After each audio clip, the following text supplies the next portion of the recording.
Hello students, lesson number 14, elements, compounds and the mixture. Under this lesson, we seen I told you to learn this, okay? All the symbols of the elements. These elements are the hydrogen, helium, lithium. I hope all of you learn it, okay? Because it is very important whenever you are taking the science set.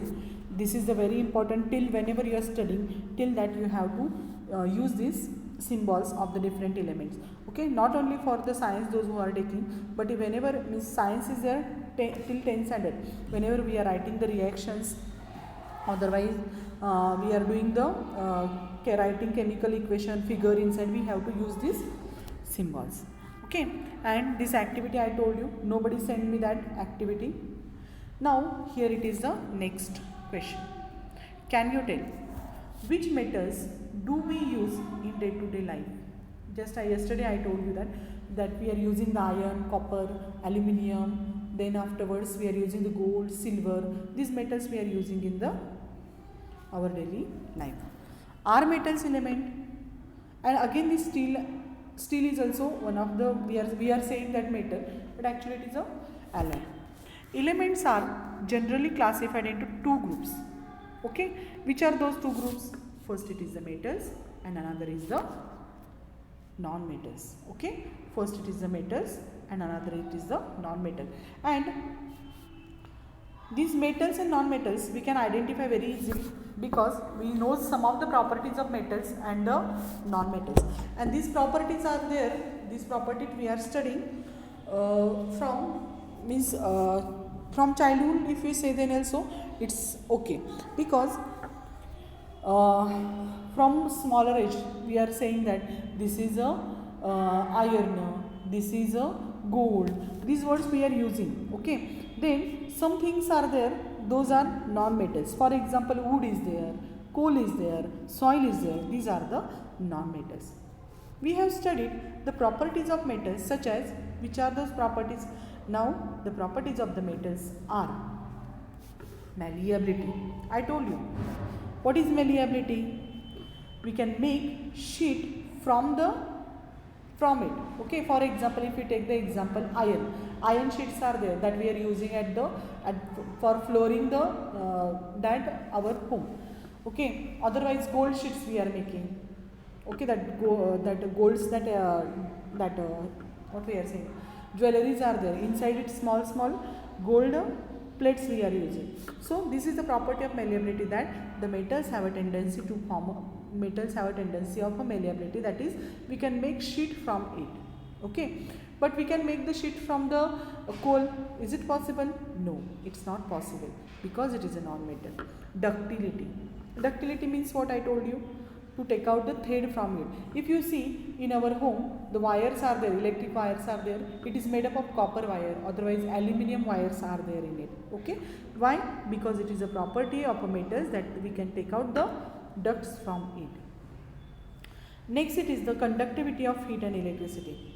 And due to this property only, because of only this property, our kitchen utensils are there, it is made up from the metals, okay? That we are using vessels, whatever vessels are there, these vessels are made up of these metals, okay? And because they can conduct the heat, and due to this property, food which we are cooking inside it, what happens? It gets cooked. Now electricity is also, I told you just now the example that electric wires are there, it is made up of the copper and the aluminium. So because of that property, the electric wires are there, we are using it, they are made up from the metals. Next is the density. Density of metals is higher than that of the non-metals, okay? Density of metal is higher than that of the non-metals. Luster, they shine. You know that the gold is shining, then all that sheets are there. Copper is shining when we rub it with the that pitambari, otherwise any turmeric, tamarind, otherwise lemon, then these vessels are, what happens? They are shining, and this is the property of metal, that is their non-metals are there, they are shining. Metals are shining. One non-metal is there, that is diamond. It is also shining, okay? It has a shining, but it is the exception. Okay. And sonority means what happens, it bell, you know that school bell, it is made up of which metal? That is the iron. In our means our home also, that bell is there, we are saying ghanti. Okay. For in our god's place is there we are keeping it, that is made up of metal. In home in temple also, that bell is there, it is made up of metals. Why? Because it has the property of sonority, means it produces gong sound. Okay. Once we rang it, it is a little time, a short, that voice is there, it continues. Okay. In this property. So these are the properties of masonry, which I told you. Malleability, that is take out the sheet from it. Ductility, to take out thread from it. Conductivity of the heat and electricity. Density, that is they can, means metals have the higher density than that of the non-metal. Luster, means they shine. And the sonority, means they can produce the gong sound. So the elements that do not show these properties are called as non-metals. The elements that do not show these properties, those are called as a non-metals. For example, here given the example, phosphorus, sulfur, chlorine. These are the examples given here. Just tell me these things, you know that. Otherwise, you take the general example, that is a coal, that is kolsa, which is there in our home. Those who are using the tool for making the food, otherwise for making to hot the water for bathing, those using the tool at home. And if you know the property of coal and or compare the properties of the metals with the coal, you will understand that it is non-metal. Coal can shine. With this example, phosphor, sulfur, chlorine, with this example we take the example of coal. Coal can shine? No, it is not shining. We can make sheet from it. Malleability properties that they showing? No. Then afterwards they can, sonority means when we gong on it, then it can produce the sound from it? No. Then they are not malleable, their density is low, they are not shining, they are not the good conductors of heat and electricity. Okay. So these are the non-metals example. They do not show the above properties of the metal. But there are some exceptions are there. And one more is there, generally all the metals are there, they are in solid state except bromine, which mercury. Okay. And the bromine, they are in the liquid. Mercury, it is in the which state? That is liquid state. And here this is phosphorus is a powder form, sulfur is also powder form, chlorine is a gas, coal is a solid. They are present in any state. Okay. But they do not show any properties of the metal, and that's why these are the non-metals. The elements that show some properties of metal and some properties of non-metals. Okay. Except metal and non-metal, there are some elements which show the properties of metals also. Some properties of metals it shows and some properties of non-metals it shows, and those are called as metalloids. Those are called as metalloid. This is the third group of element. Okay. So first group is the metal, second is the non-metal, and third is the metalloid. Okay. This is the third group of element, and examples of these groups are the arsenic, silicon, selenium are the examples of the metalloids. Okay. Now we will see what is given here. Do you know? So if you see here, the wire that we see in the electric bulb, you know that it is made up of which thing? Which metal? It is made up of a tungsten. It is made up of tungsten. So tungstens, that German, it is and its symbol is W. Okay. Tungsten, actually what, as per rule, what we want its symbol T, but its symbol is not T, its symbol is W. Its symbol is W, and this symbol W is derived from the German name, and which is that name? That is the Wolfram. Okay. That Wolfram's W as a symbol we are taking from the tungsten metal, which is present in the bulbs. Okay. Old bulbs are there, inside it they are using. Similarly, the symbol of Ag, that is the silver.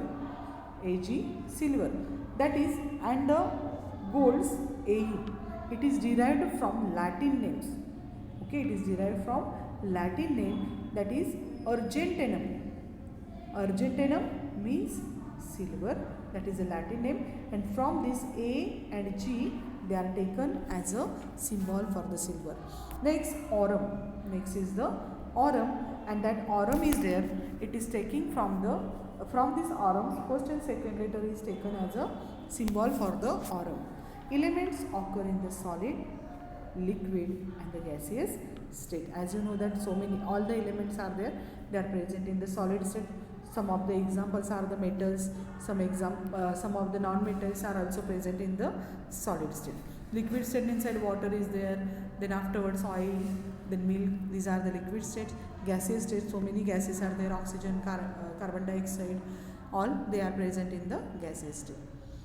Now, some metals are difficult to use. Some metals are there, it is difficult to use in the pure form. For example, pure iron rust in the air. If pure iron we use, then it is rust. It shows the rusting. Okay, rust. Pure gold is very soft. As you know that pure gold is very soft. You know that 24 karat gold is the pure gold, and its carity decreased 22%, 20%. This by adding the copper, otherwise silver inside it. It bends easily. And the properties of the original metal can be modified by mixing one or more metals in it. Okay, means in gold inside they are adding some of the metal, and due to this what happens, it's a quality we can in original metals modified into modified, such as a mixture of metal is are called as alloys. For example, brass, that is a pitcher that is present in our home. Steel, that is the steel is there, it is also alloy. And next it is a 22 karat gold are few examples of alloy. So 22 karat gold is the example of alloy. Okay, so here it is given information about the alloys.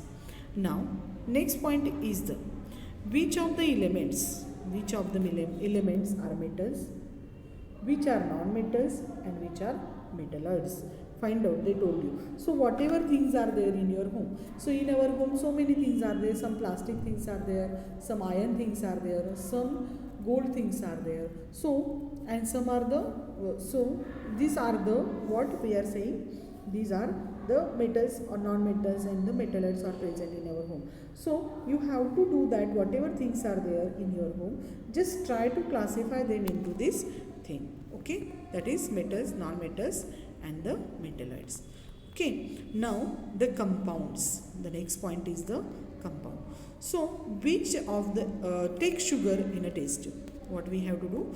We have to take sugar in a test tube and heat the test tube. Observe what happens. Okay, I think in this, when we are taking sugar in a spoon and we provide heat to it, at first what happens, I will show you later.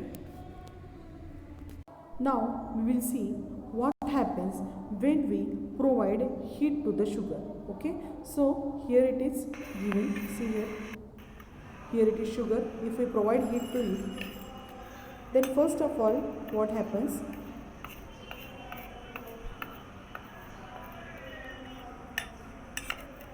it start melting. See, yes, started. Now first it starts melting, and now if you see here, it turns to the which, that is brown color. See here what is happening actually.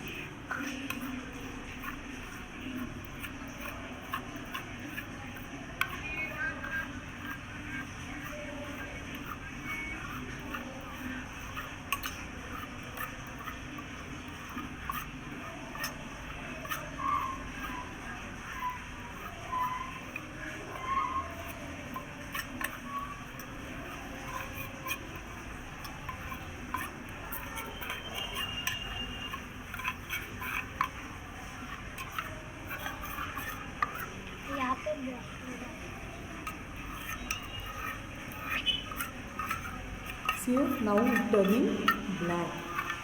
Okay, and it forms a blackish substance when we provide more heat to it.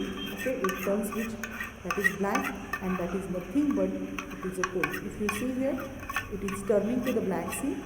Yes, it is black now.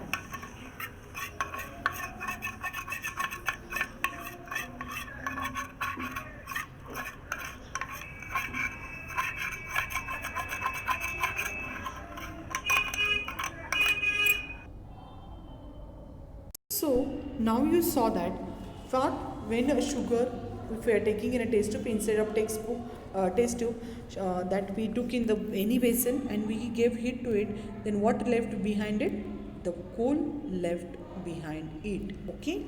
Now using a tongue, that is the activity.